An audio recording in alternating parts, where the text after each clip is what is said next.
quiero dar la más cordial bienvenida a todos y resulta que esta sesión, ya vamos por la segunda semana, es miércoles, ya solamente nos quedan 4 sesiones más para concluir este segundo ciclo de conferencias, lo cual nos enorgullece porque ha sido muy exitoso. Tenemos alrededor de 2,400 personas que se inscribieron al mismo.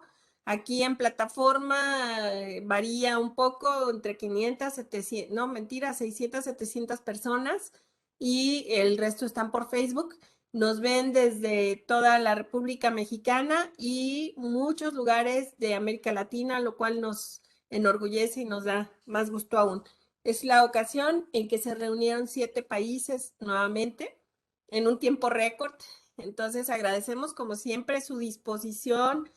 Maestro José Antonio Madrigal Soto, juez integrante del Tribunal Laboral de Apelaciones en San José de Costa Rica. El día de hoy toca el turno a Costa Rica y a nombre del presidente del Supremo Tribunal de Justicia, el magistrado Daniel Espinosa Licón, pues le damos la más cordial bienvenida a esta escuela judicial. Asimismo, el maestro Ignacio Escobedo Correa, el director de la escuela judicial, le envía un afectuoso saludo y nuestro presidente de la Comisión Transitoria de Capacitación y Actualización, el magistrado Antonio Fierros Ramírez. Pues bueno, acto seguido voy a permitirme dar lectura a esta hoja de vida o resumen curricular que el maestro José Antonio Madrigal Soto nos hizo llegar. Perdón. Él es especialista en Derecho Laboral, es máster en Derecho Empresarial por la Universidad para la Cooperación Internacional, tiene un diplomado en Desarrollo de Habilidades Docentes por la Universidad Tecnológica de Monterrey en México, lo cual pues nos dio esa gran sorpresa la vez pasada, ¿no? En su experiencia laboral y docente es juez en las materias laboral y civil en diversos juzgados del país. Su cargo actual es juez integrante del Tribunal Laboral de Apelaciones en San José, docente de la Escuela Judicial del Poder Judicial de Costa Rica en materia laboral, docente del programa de formación inicial de personas aspirantes a la judicatura en la Escuela Judicial y profesor en la Universidad de Costa Rica. Pues sea usted bienvenido, maestro José Antonio Madrigal, y este es su grupo. Muchas gracias, buenas tardes. Mis saludos muy cordiales para todos y todas las personas que están en esta actividad. En realidad para mí es un honor el que me hayan considerado y tomar en cuenta para participar en una breve explicación de lo que sería el proceso ordinario laboral de acuerdo con la nueva reforma laboral que operó en Costa Rica a partir de el 25 de julio del año 2017. Ya llevamos un poquito de camino recorrido en esta reforma. Fue una reforma sobre todo, y por eso se le denominó así, procesal laboral, porque fue una reforma que vino a estructurar toda una normativa procesal en el Código de Trabajo costarricense. Y si bien se introdujeron algunas modificaciones a la parte sustantiva, básicamente lo que se hizo fue crear toda esa estructura procesal que antes no existía, porque antes de esa fecha, del 25 de julio del 2017, mucho del proceso laboral se veía regido por el Código Procesal Civil, o sea, por el proceso civil. Pero bueno, ahora en materia laboral tenemos una normativa expresa de carácter procesal y eso es lo que vamos a tratar de conocer algunos de esos detalles. Algo muy importante dentro de esta reforma y particularmente lo que tiene que ver con los procesos y el proceso ordinario es la enunciación que se establece ya en la reforma de los principios procesales específicos para esta materia, ¿verdad? Entonces, tenemos toda una serie de principios desarrollados ya en la reforma y en el código, en el articulado del código, y que nos permiten tener una aplicación más directa de ellos en los distintos procesos laborales. Tenemos, por ejemplo, el principio de oficiosidad y celeridad, el principio de gratuidad, el principio de informalidad, buena fe, el principio de aplicación analógica de la normativa y también toda una serie de principios que nos regula el artículo 421 del Código y que tienen que ver específicamente con la materia laboral. También dentro de ellos podemos apreciar innovaciones importantes en lo que tiene que ver con la competencia material, lo que tiene que ver con la competencia por la cuantía, por el territorio y por la materia. Por ejemplo, antes de la reforma existía una separación en la estructura de los tribunales de trabajo aquí en Costa Rica, de manera que existían tribunales de menor y de mayor cuantía. Ahora, con la reforma, ya eso se unificó y no existe esa separación por la cuantía, sino que los juzgados de trabajo van a conocer de los distintos procesos sin tener esa separación de asuntos entre mayor o menor cuantía. Y vamos a ver la importancia de esto más adelante. Al introducirse la reforma del proceso por audiencias, porque esto nos viene a ayudar a hacer más rápido, más célere el proceso laboral, ya que antes se prevía la posibilidad de 2 audiencias de apelación en los asuntos de mayor cuantía. Entonces, existía la posibilidad que un proceso eventualmente fuera objeto de una primera apelación ante un tribunal de apelaciones y posteriormente de un segundo recurso, que era el recurso ante la sala de casación o ante la sala, en este caso en nuestro país, es la sala segunda de la Corte Suprema de Justicia, quien conoce de la materia laboral. Esas 3 instancias fueron eliminadas con la reforma. Ahora solamente quedaron 2 instancias. Entonces, con la particularidad, como les comentaba, que en los procesos en los cuales el asunto se determinó que es de menor cuantía, la apelación de la sentencia va a ser competencia de los tribunales de apelación que hay en las principales ciudades o capitales del país. Y cuando los asuntos son de mayor cuantía, entonces esto queda reservado su conocimiento para la casación, en este caso la Sala Segunda de la Corte Suprema de Justicia. Eso es lo que tiene que ver con la cuantía. También hay innovaciones interesantes en lo que tiene que ver con el territorio, porque anteriormente existía a veces la práctica de algunas personas juzgadoras de declararse incompetente de oficio por el territorio. La legislación nueva impide esta posibilidad. Ahora no es posible, está prohibido declarar incompetencia por el territorio, únicamente se puede hacer a través de la excepción, ¿verdad? De falta de competencia, o sea, porque la parte interesada, en este caso la parte demandada, reclame que efectivamente ese juzgado no es competente por el territorio para conocer de un proceso laboral. Y también pues tenemos otros detalles ya específicamente que tienen que ver con el proceso como tal, del proceso ordinario. Esto es básicamente el proceso que conoce de todas aquellas pretensiones que no tengan un procedimiento especial en el Código de Trabajo. Esto por cuanto dentro de la misma materia laboral hay algunas pretensiones que sí cuentan con un proceso especial para su tramitación. Por ejemplo, una de las innovaciones de la reforma acá en Costa Rica es el proceso especial de fuero de protección. A través de ese proceso se busca tutelar poblaciones sensibles y brindarles un procedimiento más ágil y además que obliga al trámite judicial mucho más expedito, ¿verdad?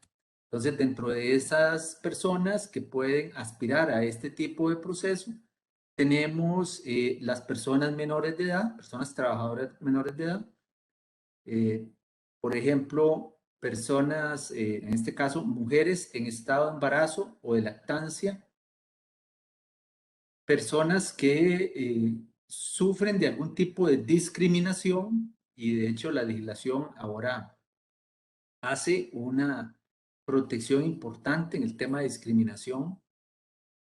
También en el caso de líderes sindicales y también está dentro de este procedimiento especial los casos de personas funcionarias públicas a quienes se les ha incumplido el debido proceso administrativo para la gestión de despido o de alguna sanción que se les haya aplicado, ¿verdad? En nuestro país existe para el funcionariado, en general, todas las personas trabajadoras del sector público, lo que se denomina la figura de la estabilidad propia. Eso quiere decir que eventualmente, para que una persona sea objeto de un despido o de una sanción, debe seguirse primero todo un procedimiento administrativo para que pueda válidamente aplicarse esa sanción.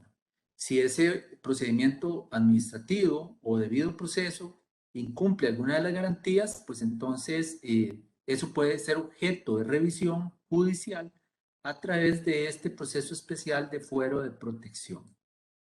Existen también otros procesos especiales como el proceso de consignación de prestaciones de persona trabajadora fallecida. Esto es cuando una persona trabajadora muere, entonces para que sus parientes más cercanos puedan tener acceso eventualmente a las indemnizaciones, por ejemplo, de la cesantía, salarios, vacaciones, aguinaldo u otros extremos laborales que se le adeuden a esa persona fallecida, entonces las personas, parientes cercanas, pueden también gestionar ese proceso especial de una manera bastante rápida para lograr que puedan obtener pues, la parte indemnizatoria con un proceso mucho más sencillo y fácil, ¿verdad? También existe el procedimiento es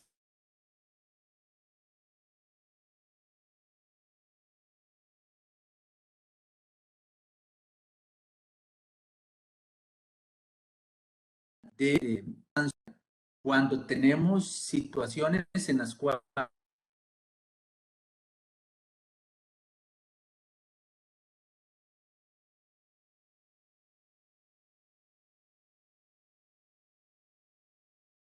Creo que estamos presentando intermitencias en el internet del maestro José Antonio. Esperamos que a la brevedad posible se pueda reintegrar. Bueno, vamos a aprovechar esta pausa. Maestro, creo que se le cortó un poco la señal. sí, sí, Ya lo seguro escuchamos y lo vemos. hay algunos fallos. Bien, les decía entonces que ese proceso sancionatorio lo que busca es sancionar empresas o patronos que eventualmente incumplen con los derechos laborales básicos, como lo que es el pago del salario mínimo, el pago del aguinaldo, eventualmente cuando se incumplen medidas de salud ocupacional, por ejemplo. Entonces, es un procedimiento también más rápido. Les decía entonces que fuera de esos procesos especiales tenemos el proceso ordinario, que es el proceso en el cual se va a conocer esas pretensiones que usualmente se ventilan en la materia laboral, como es las indemnizaciones por un despido, podría ser, eventualmente en el sector público también, por temas de recalificación de puestos, por algún tema de carácter sancionatorio, ¿verdad? Entonces, ahí eventualmente también cabe la posibilidad de conocerse en la vía ordinaria. El proceso ordinario, que también la doctrina procesal denomina proceso de conocimiento, es un proceso, pues, que tiene un poco más de garantías, desde el punto de vista de que tiene más pasos para cumplir. Un proceso que lleva usualmente más tiempo. Sin embargo, al haber operado la reforma hacia un sistema de proceso para audiencias, esto ha contribuido a que los tiempos de espera para las personas usuarias en la tramitología de este tipo de procesos ordinarios se vean reducidos, ¿verdad? Al punto de que usualmente en el sistema...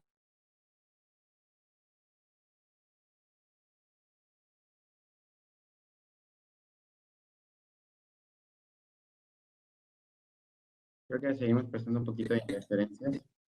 un proceso...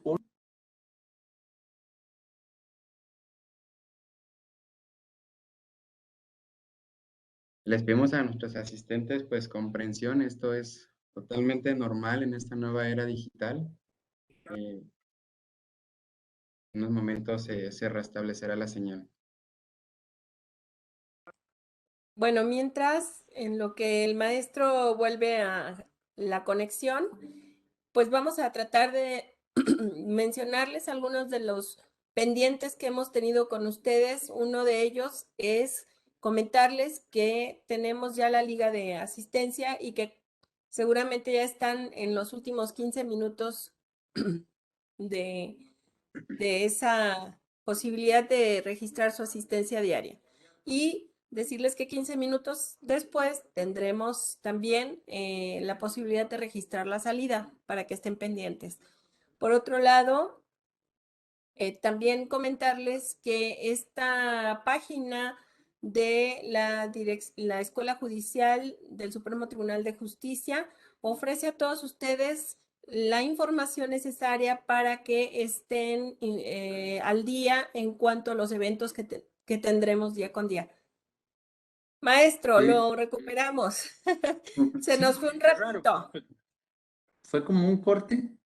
No sé por qué me dio ese error. De momento No se como que preocupe. ya los había La otra es perdido. que no me llegó la presentación ahorita en el WhatsApp ni en el correo, ¿eh? Ahorita, sí, cuando termine yo se la paso. Bien, Mejor. ok, me parece muy bien, muchas gracias. Adelante. Sí. El tema entonces, les decía, es que a través de este proceso ordinario, que es el que vamos a centrarnos hoy, se trata de ventilar todo ese tipo de pretensiones que usualmente son las que conocemos en la materia laboral. Este proceso ordinario lleva una fase inicial, es una fase en la cual se establecen los requisitos que debe contener la demanda, requisitos en general pues muy puntuales, ¿verdad?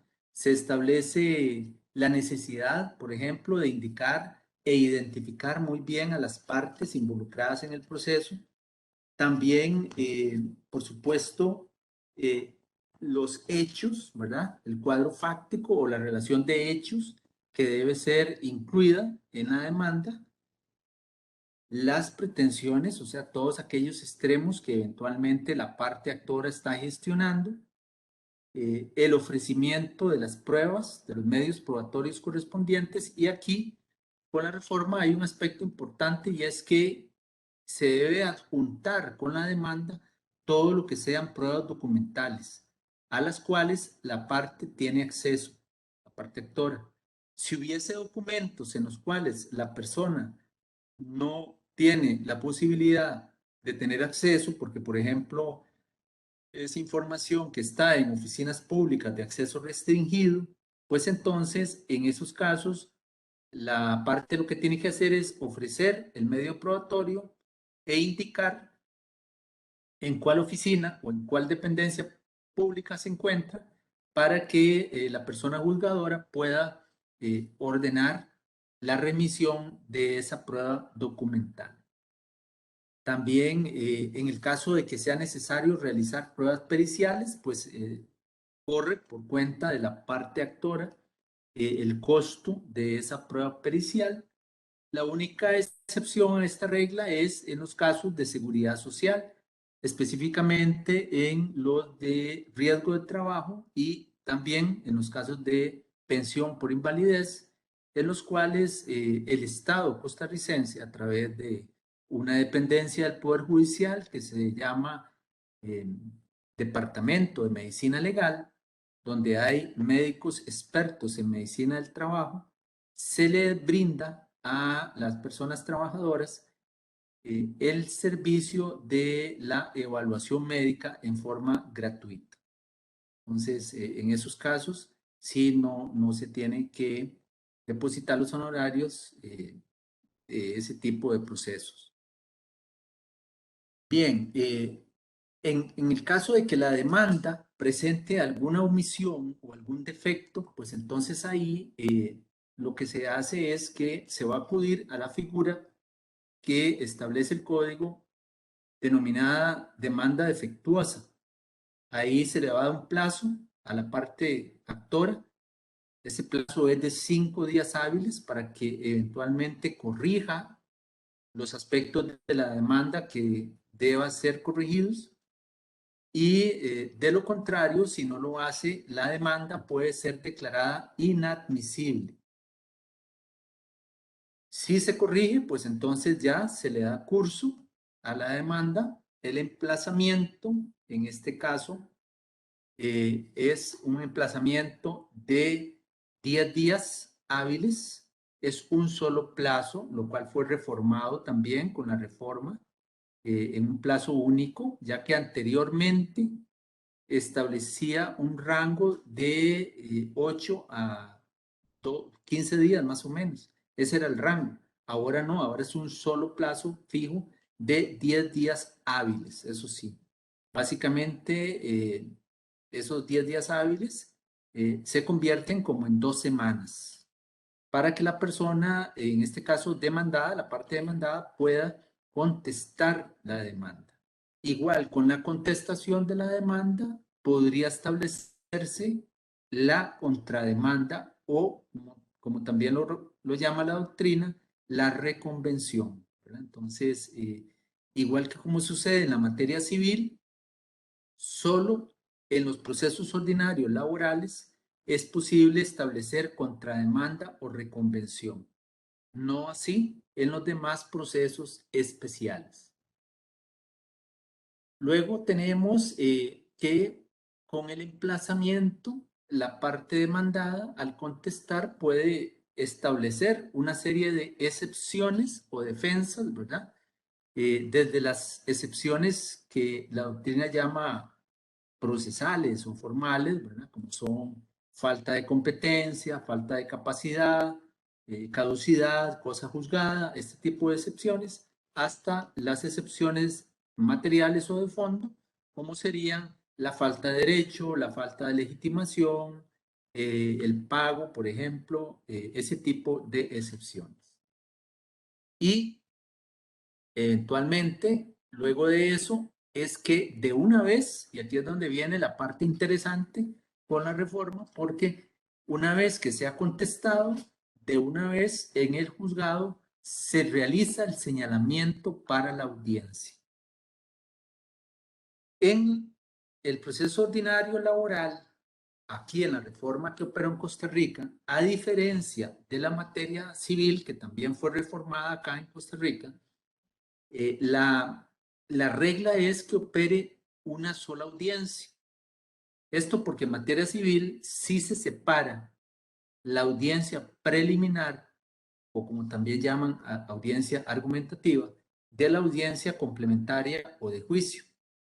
En nuestro país, en la materia laboral, se hace todo en una sola audiencia, salvo que se trate de manera excepcional de un caso complejo, ¿verdad? De un caso que requiera mucho análisis por todos los alegatos, excepciones, incidencias que eventualmente las partes estén ventilando, y entonces se haga necesario separar esas audiencias. Si fuera ese el caso, entonces de una vez tiene que hacerse el señalamiento, ¿verdad? Si fuera un caso complejo, separado, indicar tal día se va a llevar a cabo las, eventualmente las particularidades de la audiencia preliminar y el otro día de la audiencia complementaria. Ahora que vi ahí, me parece una pregunta que hicieron, de una vez me voy a referir a ella, que me parece que una persona participante habló de que qué tipo de pretensiones son las que se podrían conocer en una reconvención o contrademanda. Bueno, usualmente lo que se reconviene en la práctica en materia laboral es el tema del preaviso. Esto porque en nuestro país está regulado en el Código de Trabajo que el preaviso es una obligación tanto de la persona trabajadora como de la parte patronal.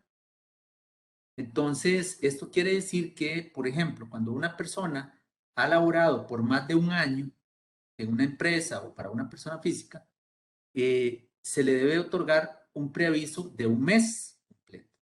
Esa es una obligación en caso de que el patrono vaya a despedir a la persona, tiene que otorgar, avisarle o comunicarle un mes antes.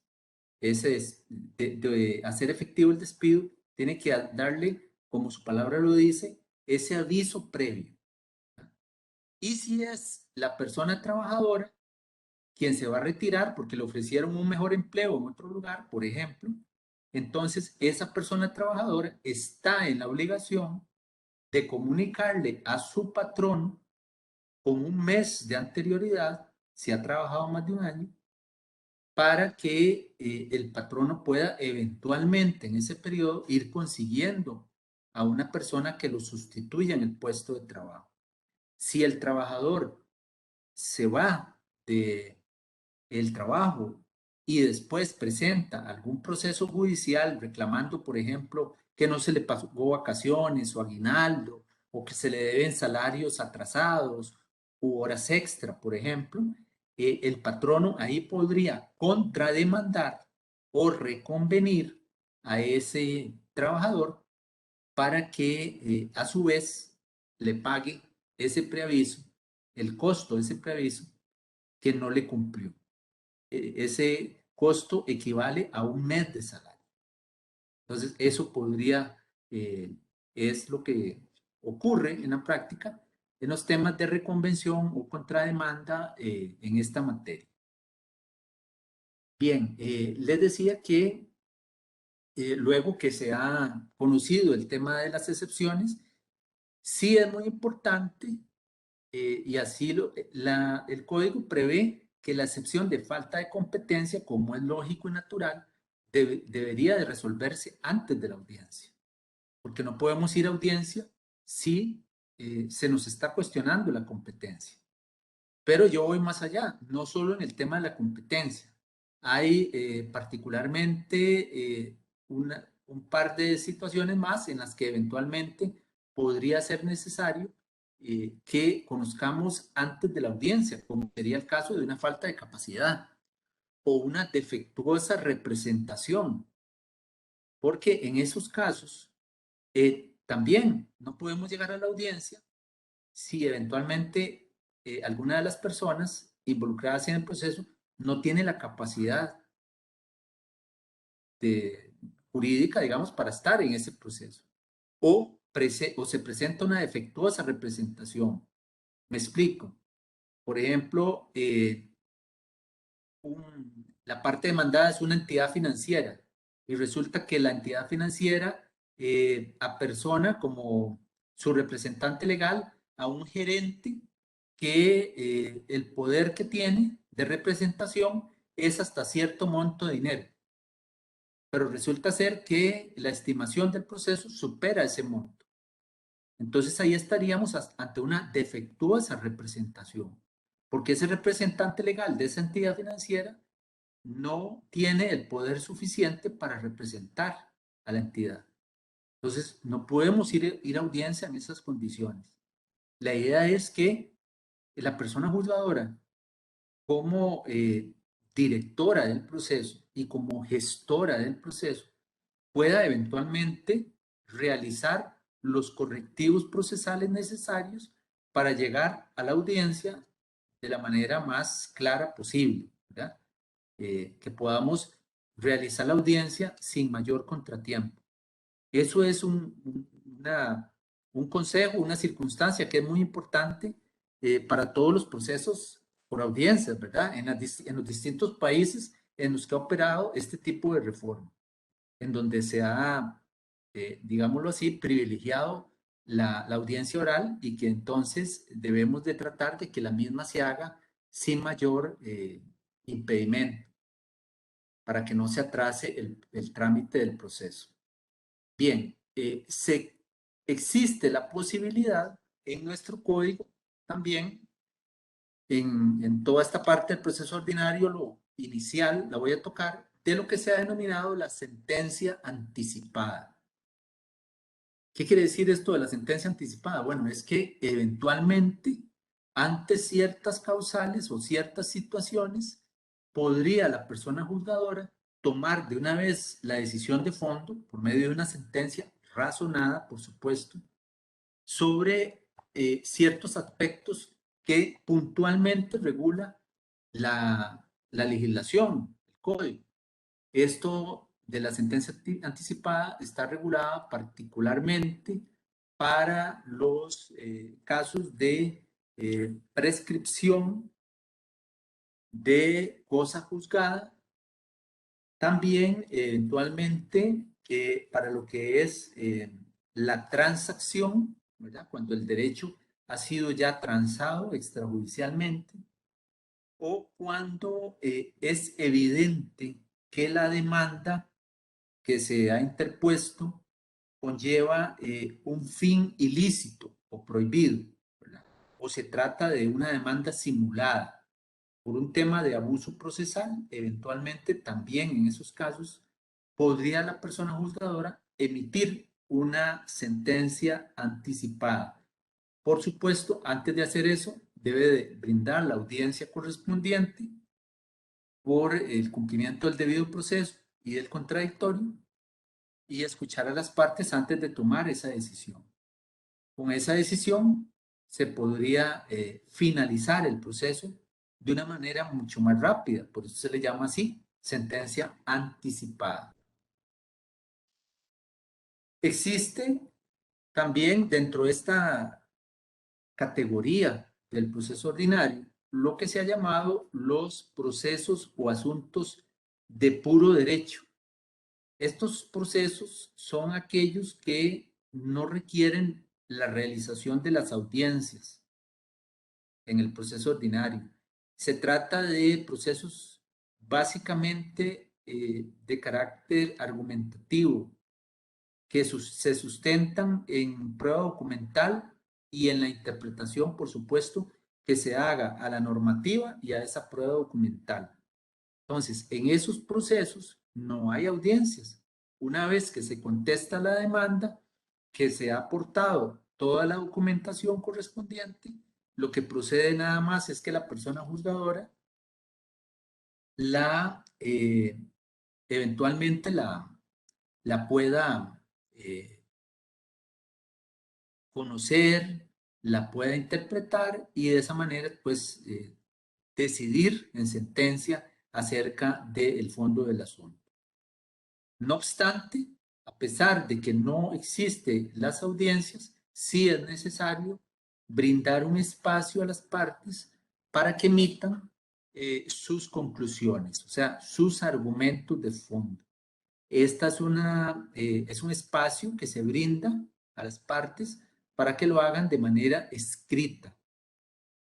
Es una particularidad. Por eso es que nuestro sistema de reformas por audiencias en los distintos, en las distintas materias, como ha operado aquí en Costa Rica, vemos que pues inicialmente se hizo en la materia contencioso administrativa ya hace algunos años, luego en la materia laboral, civil, también en la materia agraria y últimamente en la materia de familia. Y todas llevan una misma dinámica, ¿verdad? De un proceso por audiencias orales, no un proceso oral puro, porque vemos que son procesos en donde todavía permanecen eventualmente algunos actos de carácter escrito, ¿verdad? Sí, ya no tenemos ese proceso escrito tan lento y tan laborioso, ¿verdad? Que se llevaba a cabo antes, pero en este caso, por lo menos la demanda, la contestación y algunos pocos actos procesales mantienen su estructura escrita. Lo demás va a ventilarse en las audiencias orales. Bien, por ahí es que algunas preguntas las logro leer, otras no. Me preguntan si la sentencia anticipada es recurrible.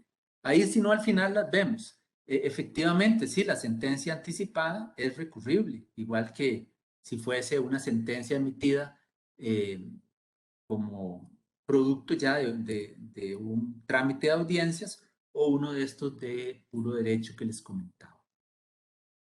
Bien, entonces, luego de aquí les decía que pasamos a el tema de las audiencias, porque una vez que se contesta, se señala para las audiencias.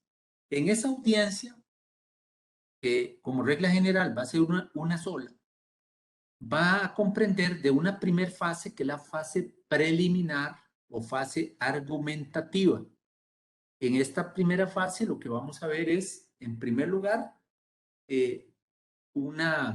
la persona juzgadora, por supuesto, luego de todo lo que es la presentación, la introducción de la misma, la explicación a las partes, particularmente, ¿verdad? A las partes, no tanto a los colegas abogados o abogadas, sino a las partes, personas usuarias que muchas veces no son abogadas o abogados, para que conozcan cuál es la dinámica de la audiencia, ¿verdad? Bajo ese principio de transparencia y de publicidad que además llevan las audiencias, se pueda conocer. Se informa entonces sobre lo que es el objeto del proceso y el orden en que se irán conociendo las diferentes partes de esta audiencia. Lo primero que se hace es una aclaración o subsanación de proposiciones de las partes con respecto a alguna situación que haya quedado todavía imprecisa u omisa, ¿verdad? Entonces, desde esa perspectiva, ahí podría eventualmente aclarar alguna de las partes esa, pues, imprecisión, ¿verdad? Que exista en alguna de las proposiciones, por ejemplo, alguna de las pretensiones que no está muy clara o algún hecho particular del cuadro fáctico que no esté muy claro, entonces podría aclararse en ese momento. Una vez pasado esa parte, llegamos a la fase, dentro de la misma fase preliminar, llegamos a la etapa de la conciliación. Esta etapa es muy importante porque el código privilegia la conciliación. A pesar de que en Costa Rica tenemos una ley específica sobre el tema de resolución alterna de conflictos que se llama Ley de Resolución Alterna de Conflictos y Promoción de la Paz Social, mejor conocida en nuestro país como Ley RAC. Esta ley contiene toda una normativa que desarrolla muy bien los diferentes medios de resolución alterna de conflictos. Pero en los códigos procesales también el legislador ha creado una normativa para pues apoyar el tema de la conciliación. Y en la materia laboral, por supuesto, por ser una materia social de mucha sensibilidad, pues requerimos la conciliación como un instituto privilegiado. es deber de la persona juzgadora promover la conciliación y hacer pues todos los mecanismos que ella conlleve. De hecho, en la escuela judicial de aquí de Costa Rica también se busca pues capacitar a las personas juzgadoras sobre las técnicas de conciliación que pueden ser más modernas, con la idea de que se cuente con personas mejor preparadas. Además de eso, hay un despacho o un órgano especializado con jueces y juezas conciliadores, ¿verdad? Entonces, eventualmente también desde esa perspectiva se favorece la conciliación. Si se logra la conciliación, pues en ese momento el proceso lo que quedaría es eventualmente lo que se llama la homologación, o sea, la aprobación por parte de la persona juzgadora de ese acuerdo en el que las partes han llegado y el cual se ha consignado en un acta o eventualmente en un archivo de audio, ¿verdad? Si es en audiencia, pues ahí en ese mismo archivo de audio de la audiencia van a quedar consignadas las particularidades del acuerdo y ese acuerdo, una vez que la persona juzgadora lo homologa, entonces se logra obtener pues una solución mucho más rápida al conflicto. Por ahí vi una pregunta que decía que cuánto porcentaje de asuntos se concilian. Bueno, viera que se ha tenido una experiencia importante y valiosa porque hay algo que contribuyó mucho a esto y es que con la reforma se instauró en nuestro país la defensa pública laboral gratuita, ¿verdad? El Poder Judicial cuenta con lo que se ha denominado abogadas y abogados de asistencia social que pertenecen a la defensa pública y que pues llevan los procesos laborales de las personas usuarias que no que cuentan con un rango de ingreso que está establecido en la ley y que se les podría dificultar pagar un abogado o una abogada privada y entonces cuentan con esta digamos ayuda de parte del Estado a través del Poder Judicial. Entonces, este cuerpo de defensoras y de defensores públicos en materia laboral ha venido a colaborar mucho, ya que ellos, desde el momento mismo que la persona usuaria se acerca al servicio para establecer la demanda laboral, ellos mismos contactan a las partes patronales y buscan un acercamiento para la conciliación. Entonces, en los distintos juzgados se está operando lo que se denomina conciliaciones previas. Es una figura interesante que en la práctica ha dado muy buenos resultados porque incluso desde antes de dársele curso a la demanda, o sea, desde prácticamente sin iniciar el proceso, ya se puede hacer una audiencia bastante sencilla en la cual las partes comparecen, patrono y persona trabajadora, y muchas veces se logran acuerdos de esa forma. El porcentaje depende de las zonas geográficas, depende de los juzgados eventualmente. Sí es un porcentaje importante.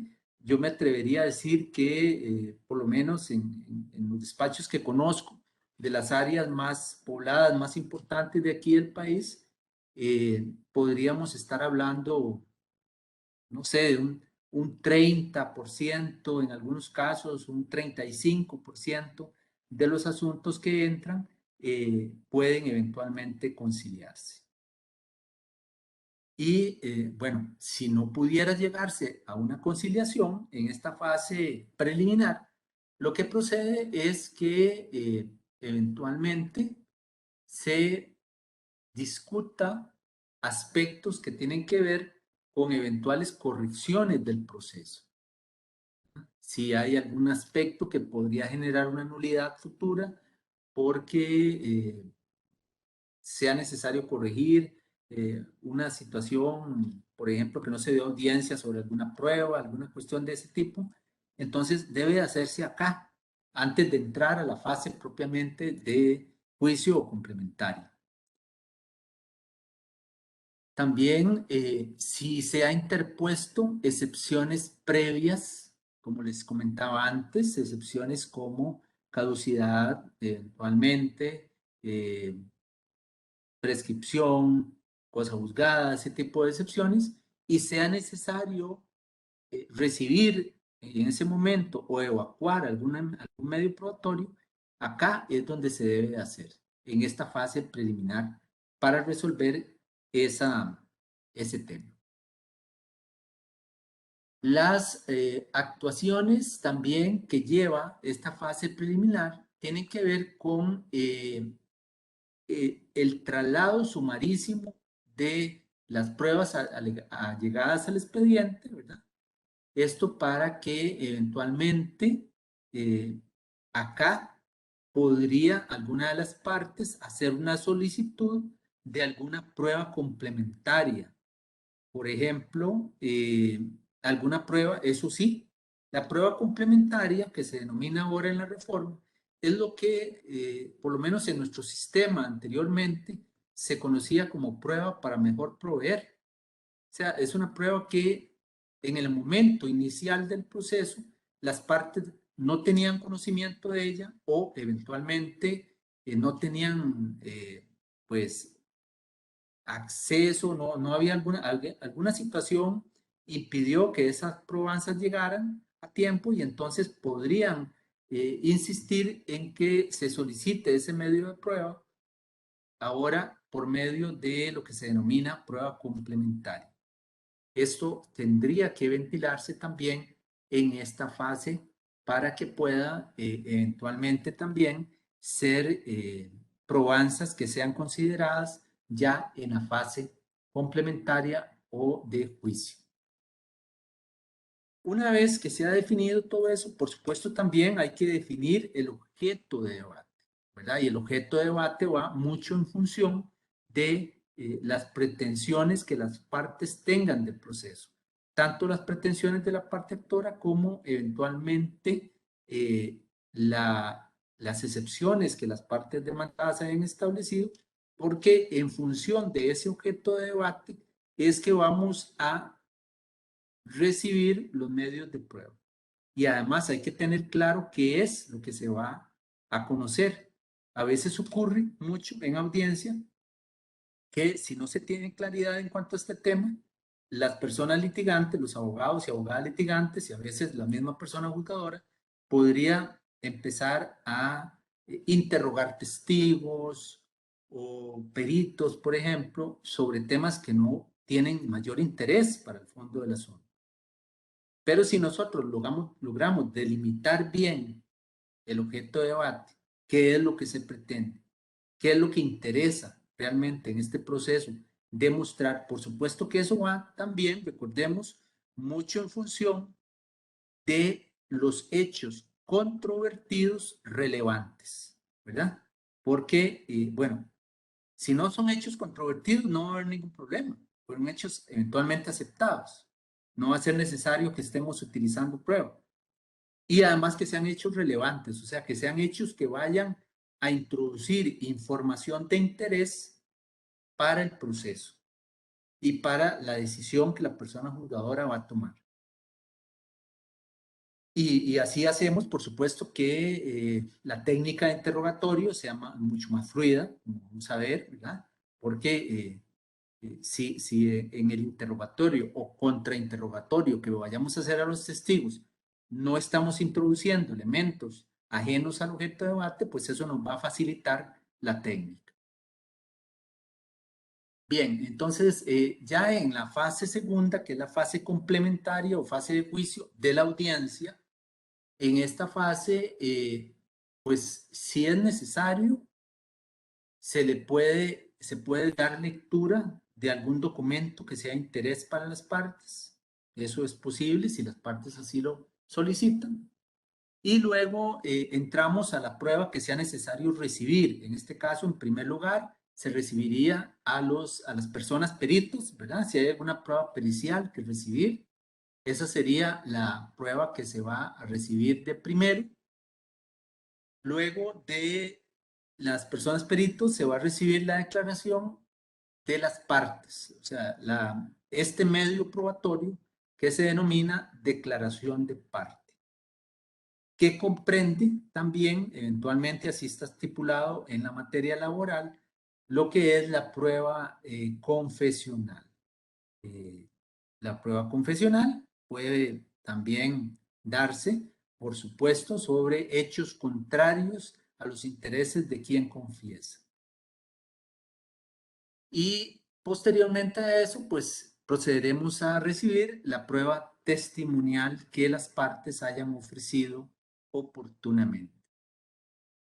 ¿Cómo es la dinámica del interrogatorio? Esto es importante porque con la reforma, como parte de los aspectos de interés en la audiencia, se introducen por parte de la legislación reglas para la audiencia y para los interrogatorios. Entonces, por ejemplo, en el interrogatorio se establece que este va a iniciar por medio de una exposición espontánea de la persona deponente, dando razones de lo que podría conocer, y luego, de una vez, la persona juzgadora le va a otorgar la palabra para el interrogatorio a quien ofreció esa prueba, ese testigo.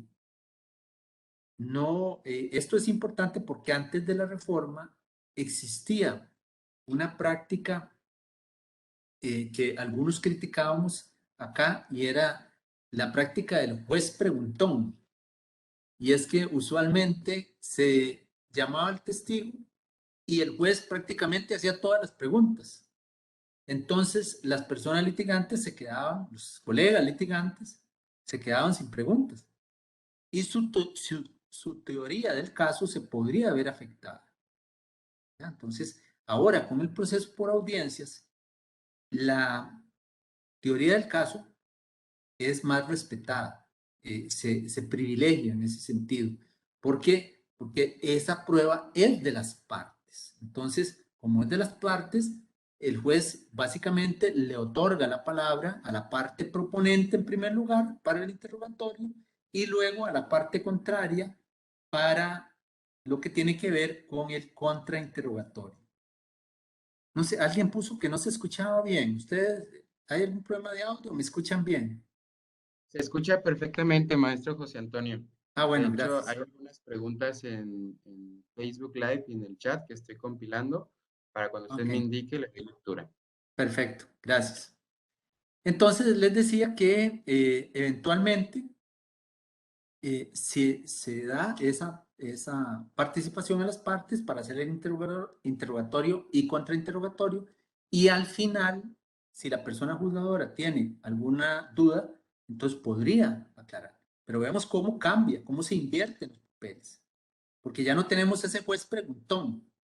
Ahora el juez le da, como corresponde, la palabra a las partes. Bien, aquí también en esta parte de la etapa complementaria, una vez que se ha evacuado todos los diferentes medios de prueba, se finaliza la misma con el otorgamiento a las partes de un espacio para emitir conclusiones. Ahí entonces es donde las partes pueden, haciendo uso de su interpretación de las pruebas que se hayan recibido y por supuesto de su teoría del caso, para poder tratar de convencer a la persona juzgadora de que su teoría del caso es la que debe prevalecer, ¿verdad? Eso es en definitiva lo que procede acá con la parte de esta parte final de las conclusiones. Bien, luego de este proceso por audiencias, una vez que se terminan las audiencias, pasamos a la parte del dictado de la sentencia. Bueno, que aquí es muy importante porque en los procesos, les decía antes que ya no existía interés en el tema de la separación de la competencia por la cuantía en cuanto a procesos de menor cuantía y mayor cuantía, porque los juzgados conocen ambos. Pero sí es de interés todavía la determinación de la cuantía, porque cuando se trata de asuntos de menor cuantía, el código nos dice que una vez finalizada la audiencia, el juez de una vez dicta la sentencia en forma oral. Y lo que se consigna por escrito es la parte dispositiva, que se consignará, en este caso, digitalmente. Pero el contenido integral de la sentencia tendrá que ser expuesto en forma oral. Por supuesto, pues se puede brindar un breve espacio para ordenar un poco las ideas, pero tiene que hacerse con prontitud para respetar el principio de inmediación y de concentración, que eso es lo que busca tutelar este tipo de sentencia oral. Esto en los procesos de menor cuantía. La cuantía ahorita acá está en 15 millones de colones costarricenses. Y en los procesos de mayor cuantía son los procesos en los que la sentencia puede ser oral o puede ser escrita, dependiendo de la complejidad del asunto. Si se opta por la sentencia escrita, entonces la persona juzgadora está obligada a dictarla en un plazo máximo de 5 días hábiles. Esos 5 días hábiles podrían prorrogarse por un periodo más en aquellos casos muy complejos, en donde además se haya dado las razones que justifican esa prórroga del plazo. Pero como vemos, ya el dictado de la sentencia va a ser mucho más rápido. No es como antes, que a veces ocurría asuntos en los que se esperaba de manera pues indefinida a veces el tema del dictado de la sentencia, provocando con ello una pues afectación al principio de inmediación, ya que no es lo mismo, por supuesto, que se dicte la sentencia 2, 3 días después, que se dicte 2 o 3 meses después. Nuestra capacidad retentiva de cualquier ser humano no es tan privilegiada. Y además, el tema de que a veces ocurría que ya la persona juzgadora no estaba ahí. Entonces, por la rotación de personal, imagínense ustedes, dictaba la sentencia una persona, un juez o jueza que no era quien había recibido la prueba. Ahora eso no es posible. El juez o la jueza que recibe la prueba necesariamente tiene que ser el que dicte la sentencia, por respeto al principio de inmediación y de concentración. Y esta sentencia pues va a tener, como les dije antes, la posibilidad de una segunda instancia. Esa segunda instancia va a depender de si es de menor cuantía, una apelación ante el Tribunal de Apelaciones, y si es de mayor cuantía, un recurso de casación ante la Sala Segunda de la Corte Suprema de Justicia. Para el recurso de apelación, el plazo es de 3 días hábiles y para el recurso de casación es de 8 días.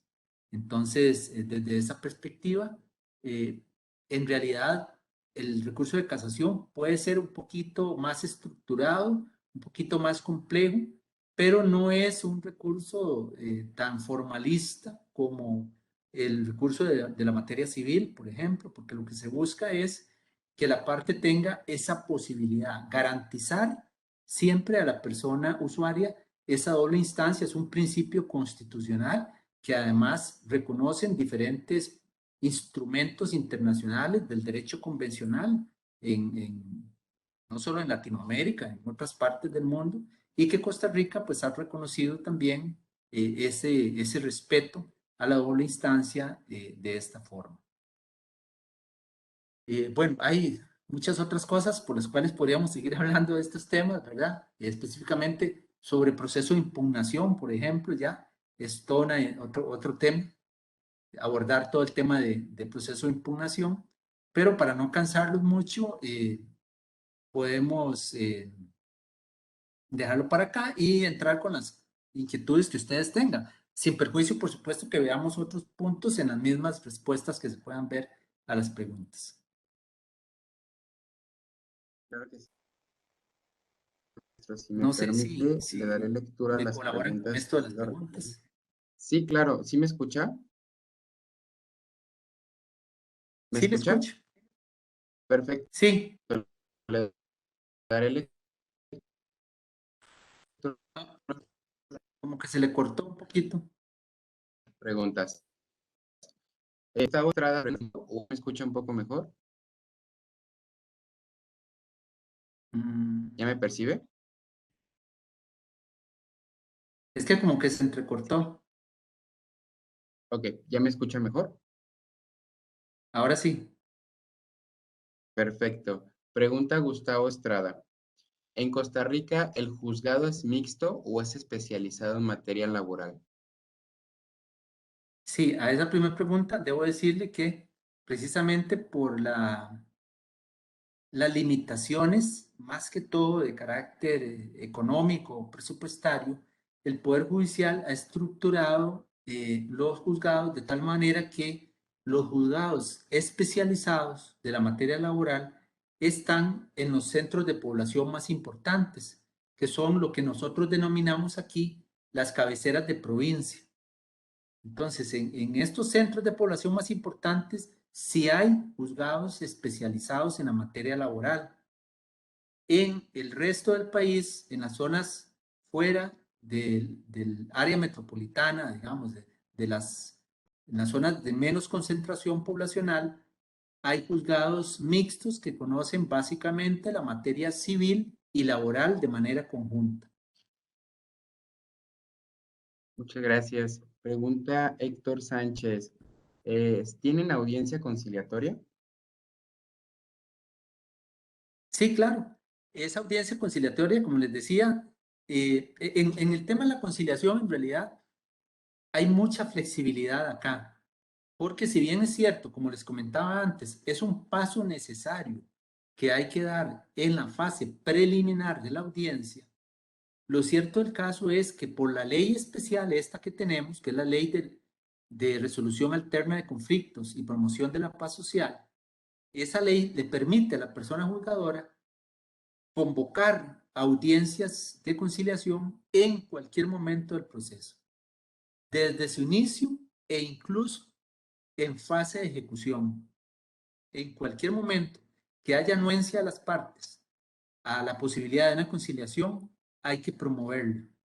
Y podría ser con jueces especializados, porque hay jueces especializados, conciliadores y conciliadoras, pero también podría llevarse a cabo por los mismos jueces laborales que se han preparado un poco sobre el tema. Muy bien.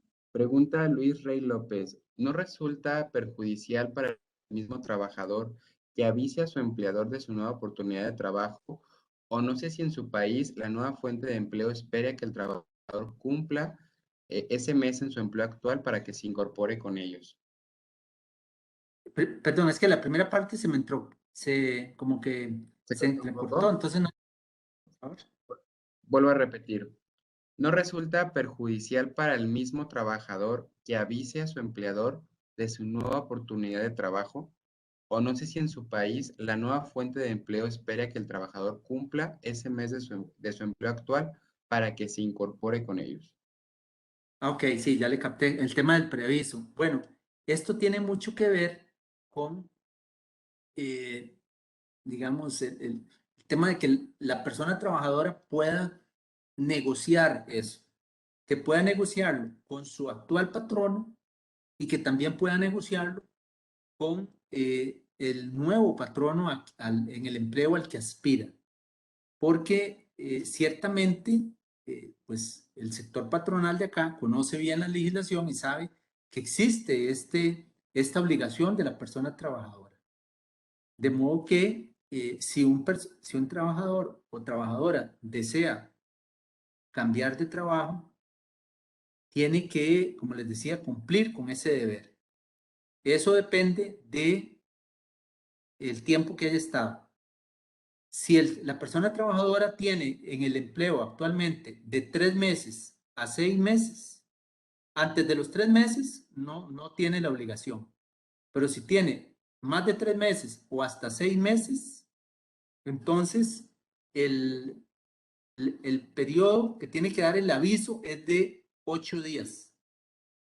Si el periodo trabajado es de 6 meses y hasta un año, el periodo que tiene que avisar es de 15 días. Y cuando ha laborado más de un año, ahí indefinidamente, es de un mes. Entonces, ahí lo que importa es un tema de negociación para que el nuevo patrono pueda eventualmente darle la opción de que él pueda cumplir con ese preaviso o negociar con el patrono actual la posibilidad de trasladarse a ese nuevo empleo, pues indemnizando al patrono de alguna forma. Eso es porque es, como les decía, una obligación recíproca de ambas partes. Muchas gracias. Preguntan, ¿la conciliación se lleva a cabo después de haber demandado? Esto es, ¿se puede conciliar en la primera audiencia del juicio? Efectivamente, se puede conciliar desde la primera audiencia, que es esta fase preliminar. Pero como les decía, más bien lo que ha tenido más éxito en la práctica es lo que se denominan las conciliaciones tempranas. Y entonces estas conciliaciones tempranas se llevan a cabo antes de iniciar el proceso. O sea, antes de darle, de que se le dé traslado a la demanda, de que se tramite en la demanda. Con solo que la persona comparece ante el Departamento de la Defensa Pública Laboral, ellos han gestionado esa posibilidad. Entonces nos han facilitado mucho acudir a esta figura que se denomina conciliaciones tempranas. Muchas gracias. Pregunta Susi Esparza, ¿la prueba complementaria señala algún medio de perfeccionamiento para su admisión? La prueba complementaria, me dijiste, ¿eh?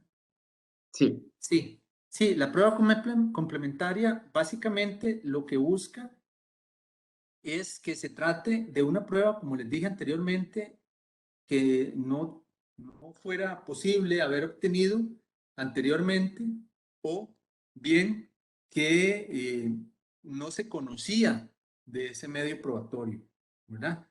Y es hasta ese momento posterior que entonces tenemos la capacidad y la posibilidad de ofrecerlo. Esto por cuanto es muy claro el proceso con la reforma en cuanto a los momentos procesales en los cuales se puede ofrecer válidamente la prueba.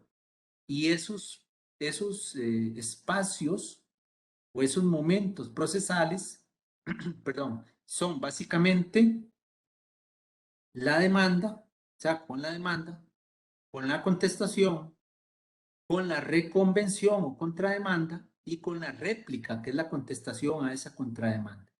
Son esos momentos procesales. Si ya pasaron esos momentos procesales, yo no puedo ofrecer prueba porque me la van a rechazar. El juez o la jueza me la va a rechazar, salvo, como les decía, que se ofrezca como prueba complementaria y que se trate de eso, de una prueba que yo logre demostrar que no conocía o que no tenía acceso a ella hasta ese momento.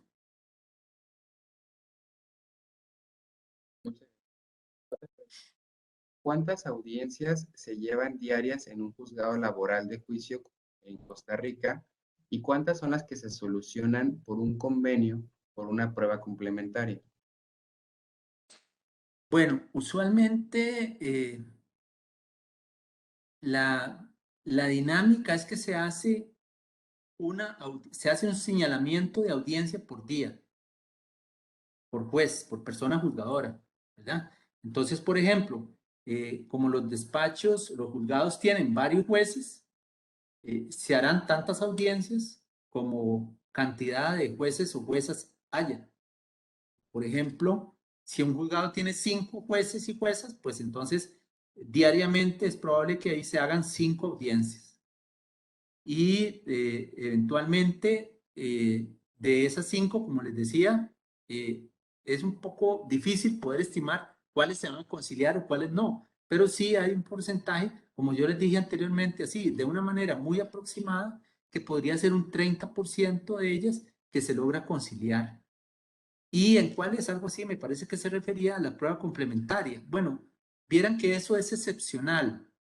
Eh, Usualmente la prueba complementaria se ofrece muy poco por esa particularidad que debe tratarse de medios probatorios a los cuales no se tenía acceso o conocimiento anteriormente.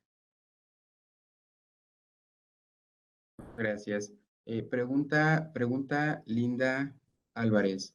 Si dicta la sentencia el juez en ese momento y no es favorable, ¿puede apelar ahí mismo o tiene que esperar a otra audiencia? Me parece que se refiere a la sentencia oral, ¿verdad? Sí, Ujú. efectivamente, efectivamente la persona litigante, en este caso el abogado o abogada litigante, a quien esa sentencia le causa algún tipo de agravio, pues puede apelarla en forma oral, ahí mismo. Y podría también, eventualmente, se le da esa posibilidad de apelarla por escrito en un plazo de 3 días. Si fuera una sentencia escrita, que es la otra modalidad que les decía, entonces vamos a lo que les comentaba antes. Si es de menor cuantía, 3 días. Si es de mayor cuantía, el plazo entonces para el recurso de casación es mayor, ¿verdad? Es, en este caso de 8 días. Pregunta Marco Antonio. ¿Cuándo procede el recurso? ¿Perdón? Perdón, preguntan, ¿cuándo procede el recurso de casación? Ok, el recurso de casación procede en todos aquellos procesos ordinarios que, ya como procesos de conocimiento que son, como les decía, eh, recae una sentencia y tienen la particularidad, los procesos ordinarios, a diferencia de los especiales, tienen la particularidad que van a producir lo que se denomina en doctrina la cosa juzgada material, mientras que los procesos que no son de conocimiento, no son ordinarios, como los procesos especiales, algunos de ellos lo que producen es una cosa juzgada formal, no material. ¿Cuál es la diferencia? Bueno, en la cosa juzgada formal no se va a tener más recursos, pero eventualmente ese mismo conflicto no puede volverse a conocer.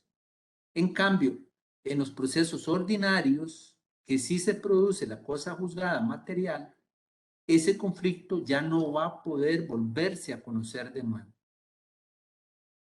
Ya eso es punto final.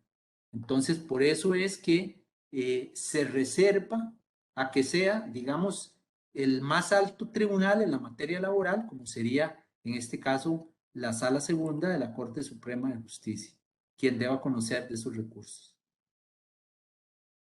Bien.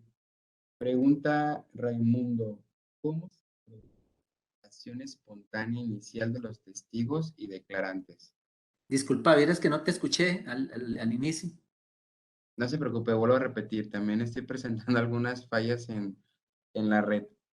Pregunta Raimundo, ¿cómo se produce la declaración espontánea inicial de los testigos y declarantes? Ok, perfecto. Eso es muy simple. Eso es que, de acuerdo a cómo está estructurado el formato del interrogatorio de los testigos, la persona juzgadora lo que debe, una vez que ha eh, identificado en el audio a la persona testigo, ¿verdad? Que le pregunta su nombre completo, le pregunta además, le hace unas preguntas generales, como por ejemplo, si conoce a las partes, si es familiar de alguna de las partes y por supuesto, si le ha hecho el juramento de ley y le ha hecho la prevención de que en caso de que falte a la verdad podría incurrir en el delito de falso testimonio, ¿verdad? Una vez que ha pasado todo eso, la persona juzgadora le dice al testigo,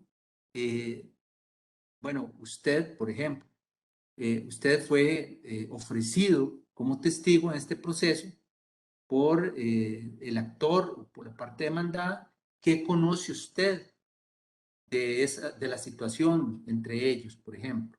Para que la manifestación no hacer una pregunta directa, sino que la persona haga una manifestación espontánea, como dice la norma, y pueda decirnos, bueno, es que yo lo conozco porque yo era compañero de trabajo, o porque yo lo veía que entraba ahí al trabajo, o que lo veía laborando en esa empresa. Entonces, que esa primera parte sea espontánea. Una vez que, a veces es solamente una frase que dicen los testigos, nada más. Sí, bueno, yo lo conozco porque fuimos compañeros de trabajo, trabajamos juntos durante tanto periodo. Ok, entonces a partir de ahí ya le doy la palabra al abogado o abogada que le ofreció para que haga el interrogatorio formal. Bien, maestro José Antonio, no sé si usted guste continuar con su conferencia para que sigamos recobrando las preguntas o continúe dándole lectura. No, si quiere, seguimos dando, porque me parece interesante escuchar y hasta donde pueda, con mucho gusto contestar las inquietudes, no hay problema.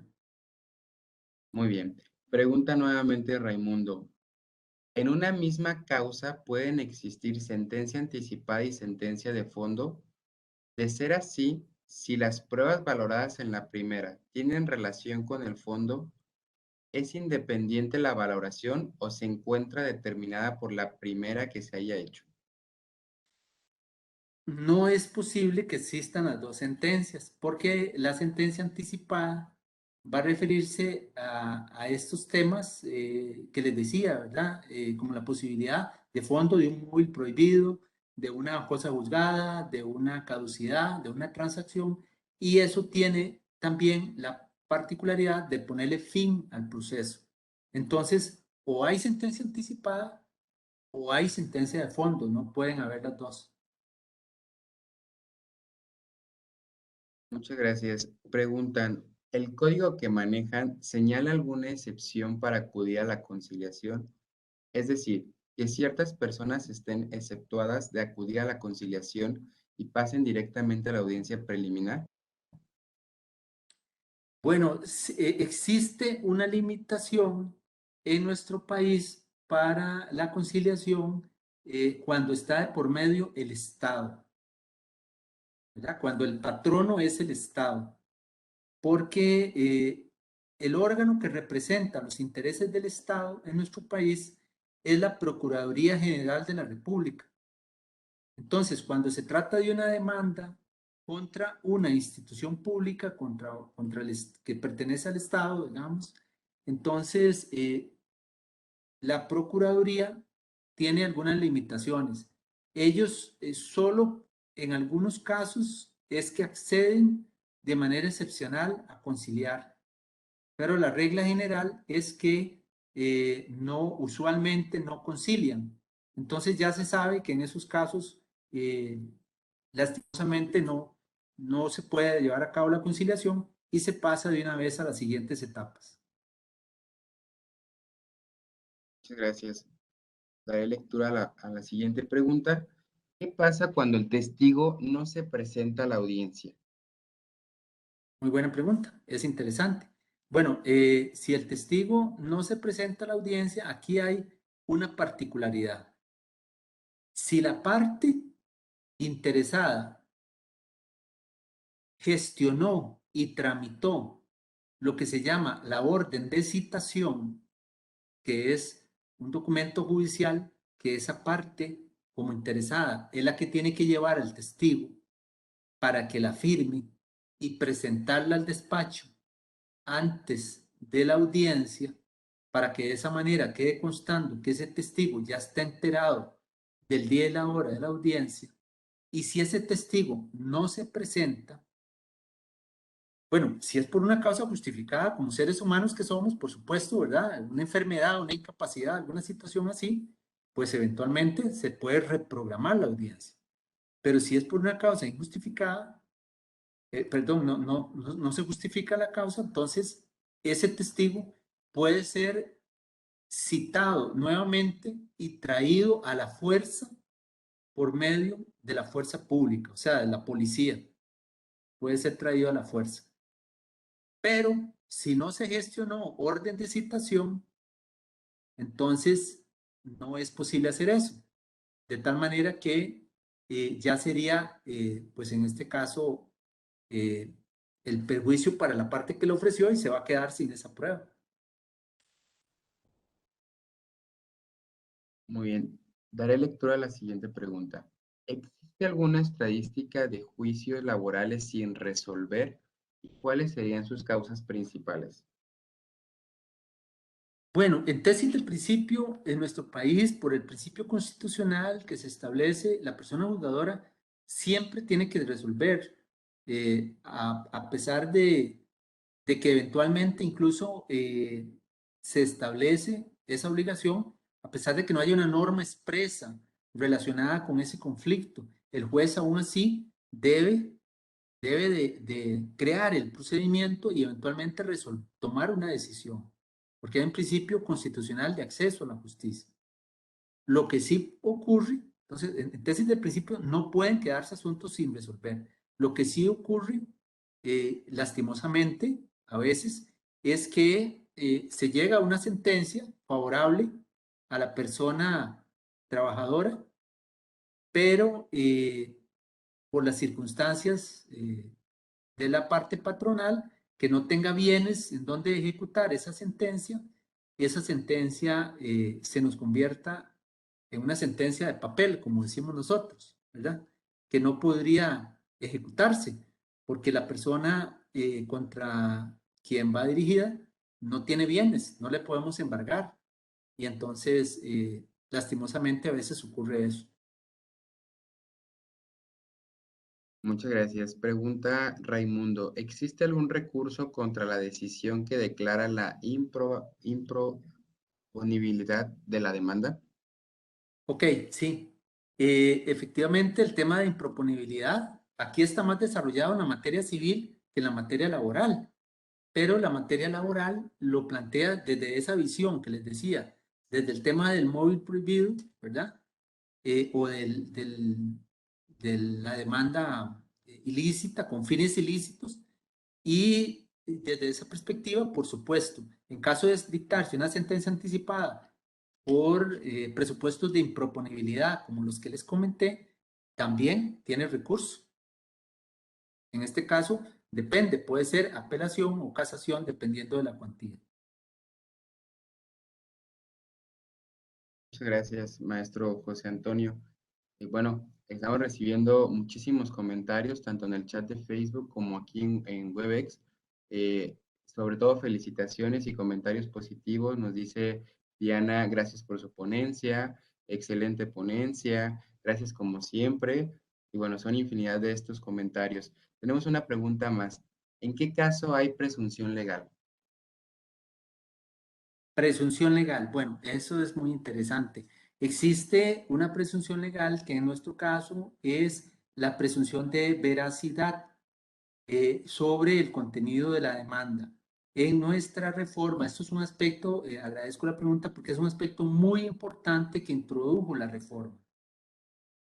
Y es que de los extremos o de las circunstancias que se dan en una relación de trabajo, el trabajador o la trabajadora, lo único que están obligados a demostrar es el vínculo laboral, o sea, la relación laboral.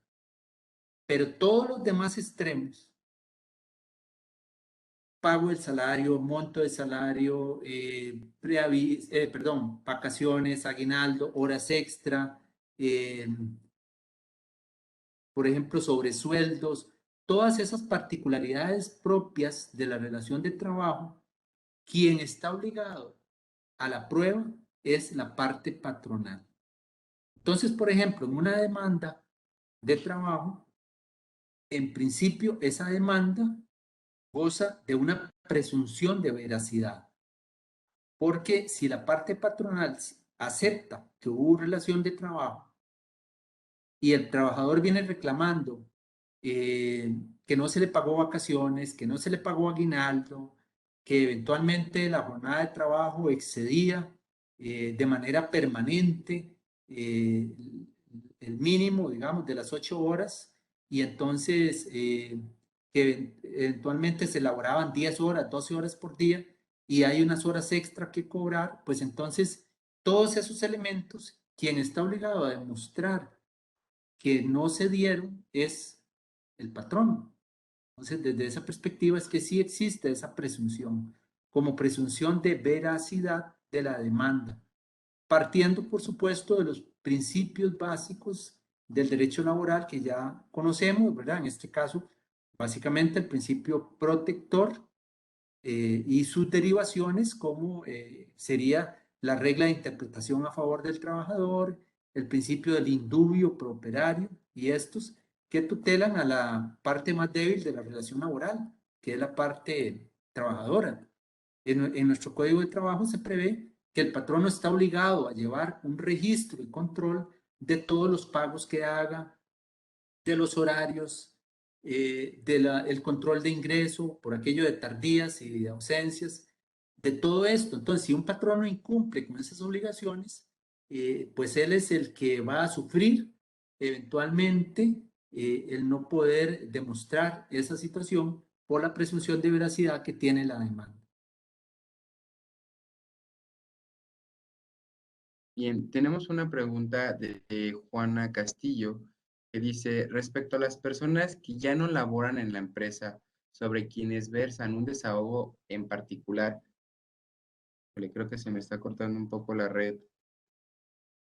Sí, Sí, tengo un problema de sale presencia. un chancecito.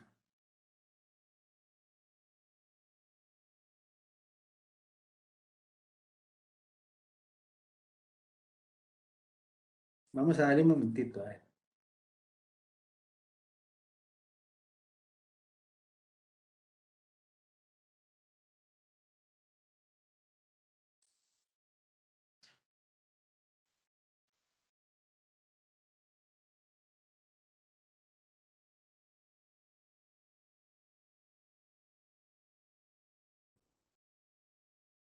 Una disculpa, parece que se le fue el internet también a Josué.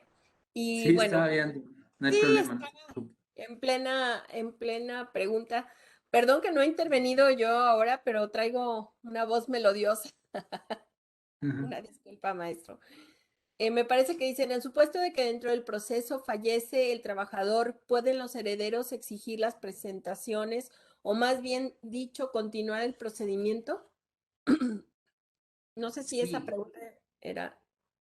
claro, existe, por supuesto, la posibilidad, esa figura es lo que se denomina la sucesión procesal.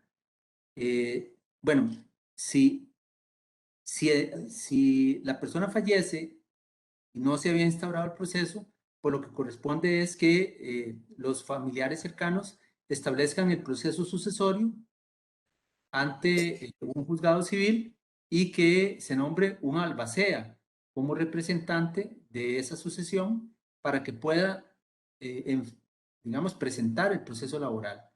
Y si ya el proceso estaba presentado, ese evento que sería la muerte de la persona trabajadora que está tramitando el proceso, produce una interrupción del proceso, de tal manera que se da un espacio de tiempo para que las personas también allegadas a esa persona fallecida puedan entablar el proceso sucesorio, nombrar un albacea como representante y eventualmente continuar con el trámite del proceso.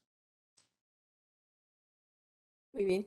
Maestro José Antonio, hay una pregunta de Leodoro Gómez Vázquez. No, es un comentario, perdón. Dice, Ajá. esa presunción de veracidad en México lo reflejan los artículos 784, 804 y 805 de la Ley Federal del Trabajo. Al igual que el principio indubio pro operario, se encuentra en el artículo 18 de la Ley Federal del Trabajo. Perfecto. Muy Solamente bien. para dar aquí un poco de cultura general. Ujú. Parece que la escuela judicial aquí por nuestro querido Josué ya empezó otra vez a quererse conectar. Bien, no sé si tenga más, qué compartirnos. Aquí hay otra pregunta. Si una demanda laboral fue ingresada en septiembre del 2019 antes de la reforma, ¿se juzga con la ley anterior o la nueva? Ok, el parámetro que se estableció en uno de los transitorios es que los asuntos que se presentaban, o sea, que estaban presentados cuando ya entró en vigencia la reforma, que fue el 25 de julio del año 2017, entonces, si ya tenían señalamiento para audiencia, continuaban con la legislación anterior. Y si no, tenía que ajustarse a la legislación nueva. Pero además se dispuso que estos asuntos iniciados antes de la reforma, lo que era el tema de la prescripción, sí iba a seguirse rigiendo por la normativa anterior, ¿verdad? Y ese fue un detalle que se estableció en las disposiciones transitorias de la reforma. Bien, bueno, hay muchas felicitaciones. Muchas gracias por su conocimiento y vasta experiencia en materia laboral de parte de Imelda Morelos Romero. Y hay aquí otra pregunta, otra petición. El licenciado René Mendoza Álvarez nos pregunta, nos dice, ¿podría hablarnos un poco de conflictos colectivos? Ajá. El tema de conflictos colectivos también, o sea, el derecho colectivo en general sufrió variaciones importantes con la reforma. Tal vez lo más importante, porque es un tema bastante extenso, pero lo más, digamos, importante a destacar en el tema de conflictos colectivos es que anteriormente los procesos de conflictos colectivos eran bastante complicados y difíciles de tramitar por la conformación de los tribunales de conciliación. Se establecía una forma de integración de los tribunales que hacía que el proceso fuera muy complejo. Ahora se ha facilitado mucho con la posibilidad de integrar los tribunales de conciliación, de tal manera que cuando se presenta conflicto colectivo, puede ser en nuestro país, hay de dos modalidades. Está el conflicto económico-social, que es cuando los reclamos de las personas trabajadoras se refieren a reivindicaciones de sus condiciones de trabajo que no están regladas en la ley, ¿verdad? Entonces son aspectos nuevos que les interesa al conglomerado de trabajadores que se regule en su centro de trabajo. Pero también tenemos conflictos de colectivos de carácter jurídico. Estos conflictos es cuando está de por medio situaciones en las cuales ya se trata de asuntos que sí están regulados en la ley, ¿verdad? Por ejemplo, para darles una idea, en un centro de trabajo se está solicitando que se cumpla con ciertas disposiciones de salud ocupacional. Bueno, pues resulta que esas disposiciones de salud ocupacional ya están regladas en el Código de Trabajo. Entonces es un conflicto de carácter jurídico, no económico-social. Esa parte, digamos, también se aclaró mejor, pero particularmente el tema de la integración de los tribunales de conciliación facilita que los conflictos económicos sociales puedan ser de un trámite mucho más ágil y nosotros en la materia laboral esperamos que tomen auge a raíz de esta reforma facilitando su tramitología. Muy bien. Estoy respondiendo. Dice aquí Virginia Bonifaz, ¿no podría ser que más beneficia al trabajador? ¿Perdón?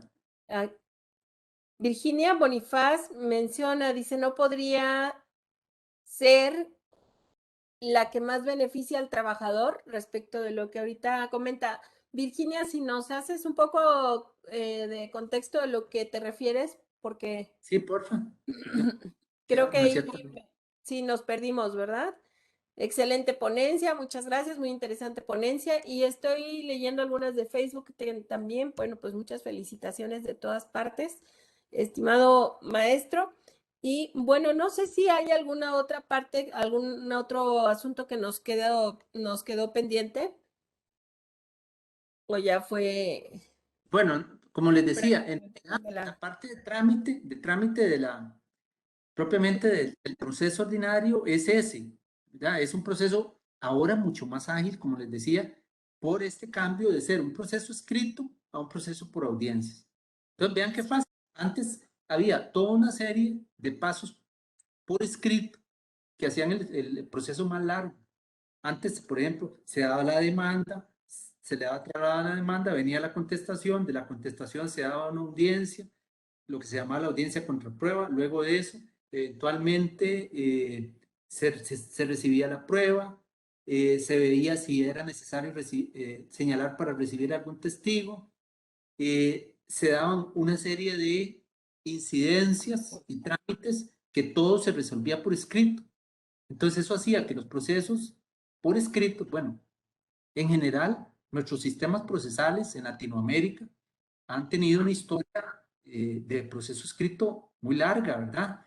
Aquí, por ejemplo, teníamos un proceso escrito, yo diría, de más de 100 años de historia. Entonces, este cambio a un proceso por audiencias que se ha venido dando, como les decía, más o menos ya desde hace algunos años atrás con la materia contencioso primero y más recientemente con las demás materias, ha significado un auge importante, aunque ciertamente hay otros países de Latinoamérica que nos llevan pues una avanzada en este tema, como Uruguay, por ejemplo, ¿verdad? Y otros países en donde se ha intentado el proceso por audiencias desde años atrás y no es, en esto hay que ser claro, no es esto tampoco una solución milagrosa que vaya a hacer que los procesos vayan a ser resueltos en un plazo brevísimo, que se va a eliminar totalmente la mora judicial. Eso es muy difícil, ¿verdad? Es muy difícil porque usualmente en nuestros países existe una alta litigiosidad, ¿verdad? Nos falta un poco más esa cultura eh, de poder solucionar nuestros conflictos sin tener que acudir a la sede judicial. O sea, una cultura más de responsabilidad y de diálogo, de optar más por los procesos y por las formas alternas de resolución de los conflictos y lograr con ello que los tribunales de justicia de los diferentes países puedan desahogarse de una serie de asuntos, pero eso lleva su tiempo. Eso probablemente, el cambio de cultura tiene que irse gestionando poco a poco, va a llevar su tiempo, y al menos este cambio que se ha dado en el sistema por audiencia, pues permite agilizar, como les decía, sí, puedo asegurarles que acá estos procesos de 8 o 9 años ya no se dan, ¿verdad? Ahora se han reducido significativamente esos plazos y eso pues lógicamente va en beneficio de las personas usuarias, ¿verdad? Y del servicio público que brinda la Administración de Justicia en los diferentes países. También pues lo que seguía ya luego del proceso es la parte esta del proceso de impugnación que les decía, ¿verdad? Bueno, que existe el proceso, perdón, el recurso de apelación y el recurso de casación como la segunda instancia. Por ahí, no sé, me parece haber visto así rápidamente una de las preguntas que alguien me hizo la pregunta de que si podía explicarles mejor la diferencia entre la cosa juzgada formal y la cosa juzgada material. Alguien me hizo esa pregunta. Entonces, brevemente me voy a referir a eso. La cosa juzgada formal, como les decía, se da sobre todo en procesos que no son los procesos ordinarios o de conocimiento, sino más bien en procesos especiales. Y en esos procesos, cuando se dicta sentencia, la sentencia, la única característica que va a tener es de ser irrecurrible. O sea, no puedo seguir intentando otros recursos porque solo tengo apelación. Entonces, presento apelación y eventualmente la segunda instancia va a ser definitiva. ¿Y por qué son solo irrecurribles? Porque esos procesos o los conflictos que se conocen en esos procesos podrían volverse a ventilar en un proceso de conocimiento como es el proceso ordinario. Entonces vean ustedes que la cosa juzgada formal, insisto, solo tiene esa posibilidad de irrecurribilidad, mientras que la cosa juzgada material tiene las dos características. Es irrecurrible, pero además es inmutable. Esto quiere decir que no solo en una sentencia, un proceso ordinario ya firme, digamos, porque se ha conocido en segunda instancia, ya no solo no puedo volver a intentar otro recurso, sino que además ese conflicto ya no lo puedo volver a conocer en ningún otro proceso. Por eso es inmutable. Ahí murió. Y eso es la particularidad que deriva de un principio básico de la teoría del proceso, que es la jurisdicción, ¿verdad? Recordemos que la jurisdicción es esa capacidad que tiene el Estado de poder resolver los conflictos, no solo de una manera obligatoria, sino también definitiva. Entonces responde a eso. No sé si con eso le aclaré a la persona que me hizo la pregunta. Espero que sí. Sí, creo que fue muy claro. Ya con el caso de Virginia, hace un momento ya se aclaró, dice, acerca de la reforma, por favor, si se empezó con la reforma del 19 o la nueva para continuar en el procedimiento, ¿cuál es la que más beneficia al trabajador?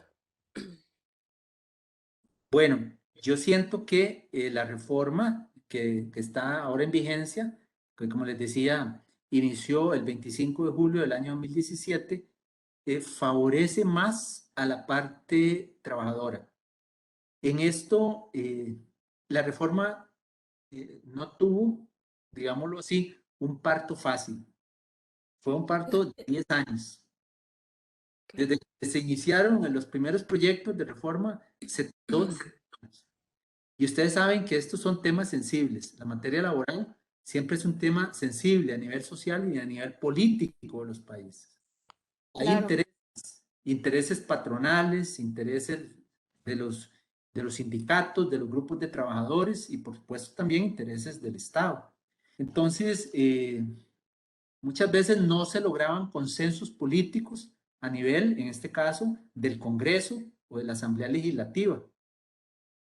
Entonces, desde esa perspectiva, la reforma, a pesar de ser una reforma más procesal, porque esto sí quiero aclararlo, el Código de Trabajo nuestro data de la década de los 40, de 1943, y es un código, digamos, de avanzada en lo que tiene que ver con los derechos sociales de los trabajadores en general que estaban reconocidos en ese momento dentro del marco internacional de la OIT y de otros organismos internacionales.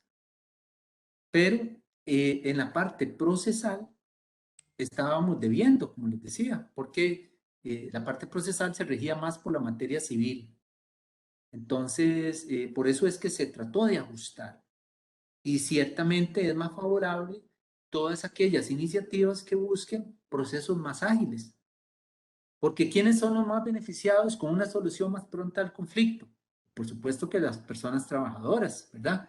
Usualmente, más bien, en este caso, los abogados de los patronos tienden a hacer que los procesos se dilaten, porque no tienen la urgencia económica que tiene la persona trabajadora. Por ejemplo, el caso de un despido, que se quedó sin un ingreso y requiere pues de una indemnización, muchas veces para sobrevivir y para alimentar a su familia.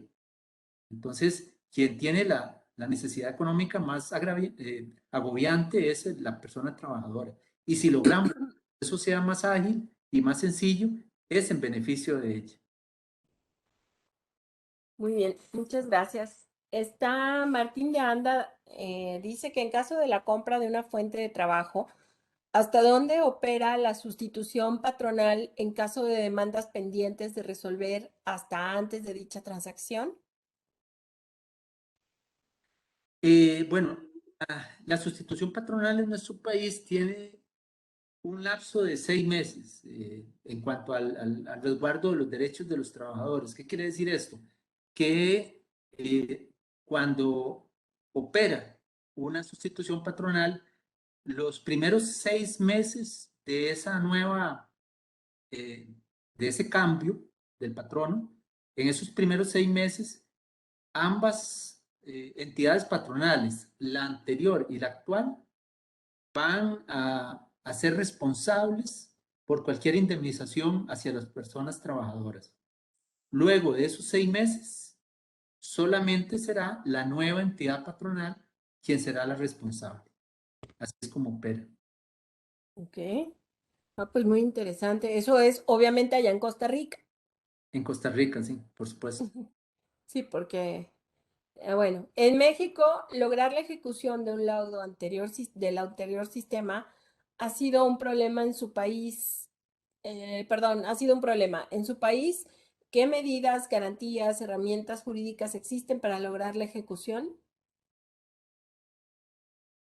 Bueno, aquí cobra vital importancia en el tema de lograr una justicia laboral efectiva, como les decía, que en las sentencias en un papel para que nada más las pongamos en un marco.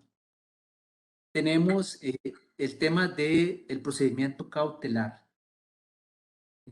También la reforma dentro de la parte procesal introdujo eh, por lo menos una medida cautelar típica que antes no se regulaba, que es la reinstalación. La reinstalación, eso sí, opera solamente en los casos de las personas que cuentan con un fuero de protección.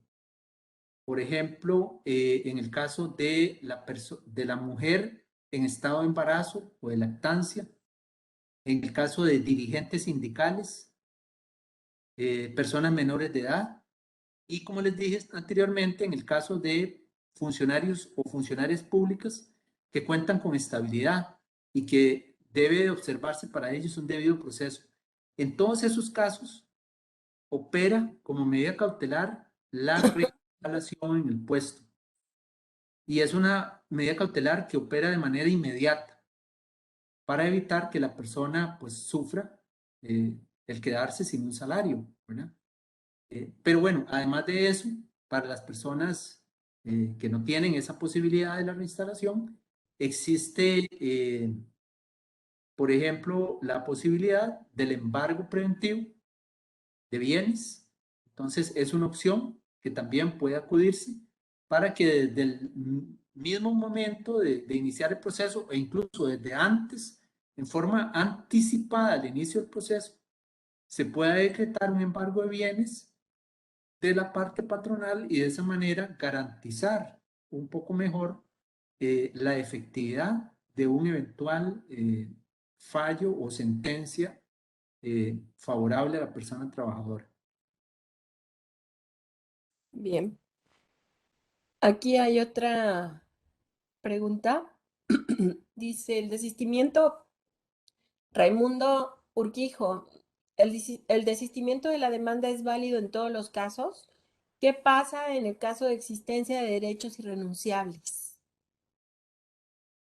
Eso es muy interesante, porque sí, efectivamente la figura del desistimiento se regula, ¿verdad? Pero en el tema de derechos irrenunciables es un tema que hay que cuidarlo, tanto en el desistimiento como en la conciliación. Que no lo había tocado en el tema de la conciliación antes que hablamos de la conciliación. La persona juzgadora, que es quien debe de eventualmente homologar o autorizar la conciliación, tiene como límite esa conciliación los derechos irrenunciables, o sea, aquellos derechos que la legislación le otorga a esa condición. En nuestro país, esos derechos están ligados más que todo al tema salarial. Entonces, si se va a conciliar sobre derechos irrenunciables, esa conciliación no es posible. ¿verdad? Porque si es una conciliación en perjuicio de la persona trabajadora, en menoscabo de sus derechos irrenunciables, no se puede aprobar. De igual manera, un desistimiento en esos términos, ¿verdad? De sus derechos irrenunciables. Muy bien, pues hay un sinfín de agradecimientos, que esta exposición ha sido muy interesante, enriquecedora, que sí, bueno, pues que dice aquí Eleodoro, qué interesante es la reinstalación laboral como medida cautelar en casos de grupos trabajadores laboralmente más vulnerables. Eleodoro también dice, maestro, ¿existe la inadmisibilidad o desechamiento de la demanda? ¿Bajo qué circunstancias opera si existiera? Sí, como les dije anteriormente, el tema de la Ya no. inadmisibilidad de la demanda tiene que ver con la demanda defectuosa, sobre todo, esa fase inicial donde la parte actora o el trabajador o trabajadora eh, incumple con los requisitos de la demanda, se le previene que los corrija y no lo hace. En ese caso es que es declarable inadmisible la demanda. Y tenemos que partir de una realidad que antes no teníamos. Antes era esto un tema más delicado porque no se contaba con la asistencia de abogados de la defensa pública laboral. Entonces, muchas personas trabajadores de escasos recursos tenían que presentarse a los estrados judiciales a presentar las demandas ellos solitos, ¿verdad? Entonces, el personal técnico, digamos, alguno de los oficinistas del despacho les recibía la demanda, pero la persona llevaba a cabo el proceso sin ninguna asesoría, sin patrocinio de un abogado o abogada que pudiera asesorarles. Ahora eso cambió. Ahora el Poder Judicial cuenta con un cuerpo de defensores y defensoras de la materia laboral en forma gratuita para asistir a todas estas personas de escasos recursos económicos y que el tema económico no sea un menoscabo a sus derechos desde la posibilidad de poder acceder a una asesoría profesional adecuada. Híjole, yo creo que no vamos a parar. ¿Podría decirnos cuáles son los derechos que se consideran irrenunciables en su país? En su Sí, país. básicamente son, como les decía, los que están ligados al tema salarial. El tema de salarios, sobre sueldos, lo que tiene que ver eventualmente con salarios atrasados, todo eso. Sí es posible, vacaciones y aguinaldo, por supuesto, también está dentro de esos derechos irrenunciables. Sí es posible, por ejemplo, o no se consideran irrenunciables los temas que tienen que ver con previsto y cesantía, por ejemplo. Esos, Ujú. son temas que sí se pueden transar en una conciliación y que no tienen esa particularidad. Pues, maestro José Antonio, quisiéramos continuar. La verdad es que es una plática muy sabrosa la que hemos tenido el día de hoy, de esas que de veras se disfrutan y se siempre van a decir que digo lo mismo, pero es que la forma en que usted lo platica, el tono de voz siempre es bien interesante y nos mantiene cautivos en su charla. De verdad, le agradecemos a nombre del Poder Judicial y a nombre del magistrado presidente Daniel Espinosa Licón, que le envía un cordial saludo.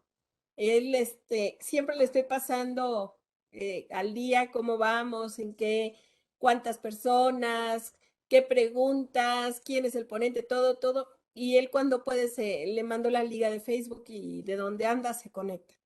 Entonces está encantado como siempre. Le manda sus felicitaciones, su agradecimiento por estar esta tarde, por aceptarnos la invitación así de bote pronto que tanto hace que estuvimos aquí nuevamente. Y mire, de veras que nos ha gustado mucho y créame que aquí tiene las puertas abiertas en México y en el Poder Judicial. Muchas gracias, de verdad para mí es un honor, como yo les decía la vez pasada, realmente, bueno, tengo un espíritu latinoamericano, a todos mis Sí, hermanos latinoamericanos, y hacia México siempre tengo una especial ya atracción. vimos que sí. Mi padre era un admirador de México, yo también soy un admirador de la cultura mexicana, de su cocina, de todo. Me encanta, de hecho, paso viendo muchos programas de México, así es que me identifico mucho. Qué maravilla. Pues esperamos tenerlo pronto, pero ahora sí en vivo y en directo. Nos dará mucho gusto y será un honor y un placer tenerlo por acá. Muchas gracias, de verdad. Eh, Muchas bueno, bendiciones, pues cuídense mucho y que Dios les acompañe. muchas gracias. Igualmente agradecerle muchísimo a Josué el apoyo. Muchas gracias, Josué, que hoy estuviste haciendo circo, maroma y teatro, porque yo la verdad estaba con mi tema cerrado, con la cámara cerrada por motivos de salud, pero Josué, mil gracias, como siempre, el estar aquí al pie del cañón. Al contrario, gracias a ustedes. Muchas gracias.